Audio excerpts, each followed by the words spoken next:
Hi everyone, it's Andy and Michaela here. Today we're celebrating Vessi's second birthday. We want to start off this video by saying thank you all so much for your support. 2 years ago, you made Vessi a reality.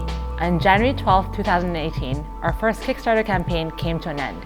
And at that moment, Vessi became a brand. We started Vessi with a goal, to create products that lets you do more with less. Whether you're out on a jog, hanging out with friends, walking your dog, traveling the world, or just hanging out at a coffee shop, we wanted to create a shoe that gives you the power to choose what to do and not the other way around. These past few years have been full of growth, innovation, and we've learned so much about what it means to be Vessi and how we want to move forward as a company and a community. We have spent a lot of time thinking about how we want to give back for our birthday this year.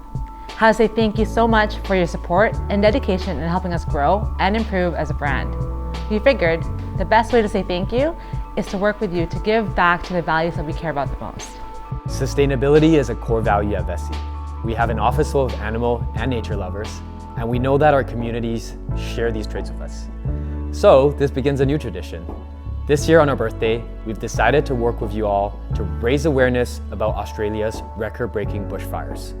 Scientists predict that over 1 billion animals have been lost in Australia's fires that have been burning since September of last year. 25 million acres of land have been burned, lives have been lost, and ecosystems destroyed. For scale, this forest fire is 12 times the size of Amazon's fires that roared through South America in 2019. Let's try to help together. Between now and January 31st, we need your help to spread awareness and donate up to $20,000 to the communities, ecosystems, and wildlife affected by the bushfires. So head over to this post on our Instagram timeline to take action. Vessi will be donating 10 cents per comment, so get commenting, tag your friends, and share the post to your story to spread awareness and be part of a movement.